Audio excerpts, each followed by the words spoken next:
for the last sort of intro to Moyet Do, 5 out of 5, we'll talk about the tension and relaxation in the form.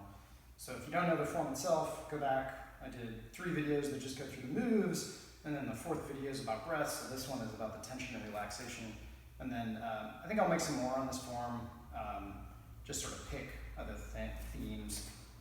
So, one of the big things you're supposed to do with this form is be relaxed, and then be tense, and then relaxed, right?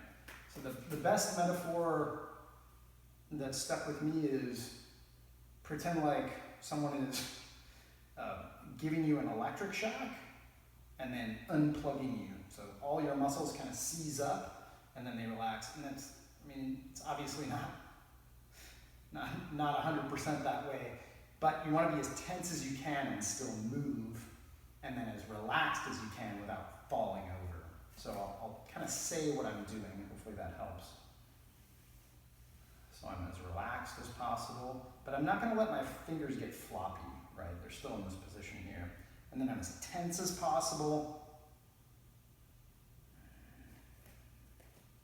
I still have the shape, right? I don't want to let my wrist go limp. So it's not, relaxed doesn't mean limp. And when I move in the tense bits, you might see some shaking in my arms. That's fine. But you still want to be able to move. Tense, relax, tense,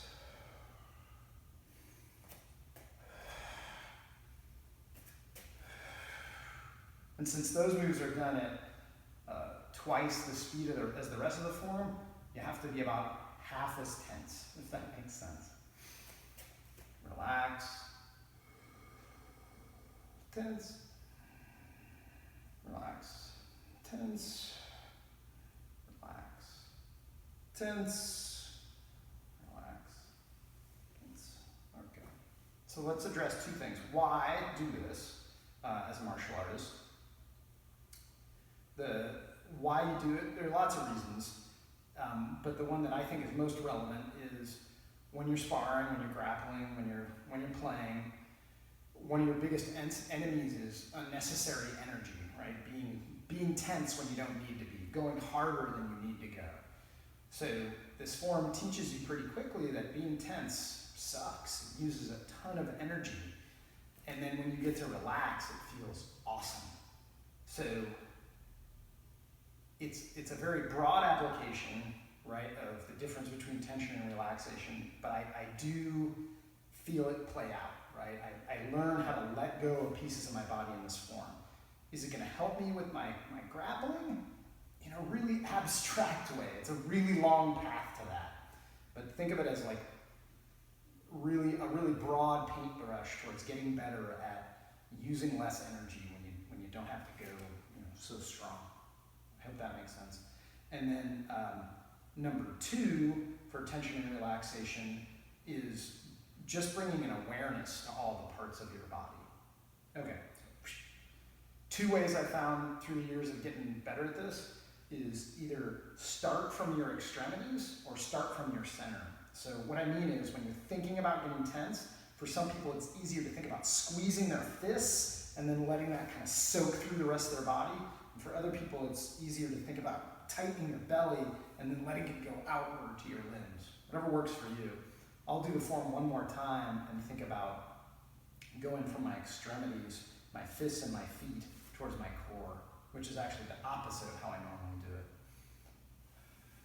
So I go relax. So when I get tense, I start at my fist and work towards my core.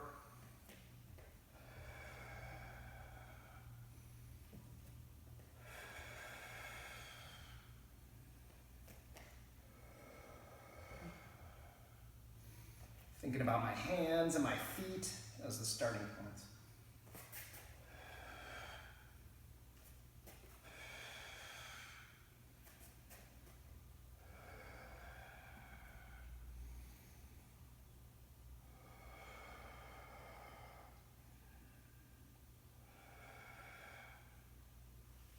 So I won't do it again the other way because I don't know that there's really much to see visually in doing this form when you're watching it on video, but I know there's a big difference in feel. If I start from here, if I start from here, they're both worth doing. Hopefully that makes sense. And again, the rest of this week, I'll create some other videos about other ways to look at this specific form. Thanks.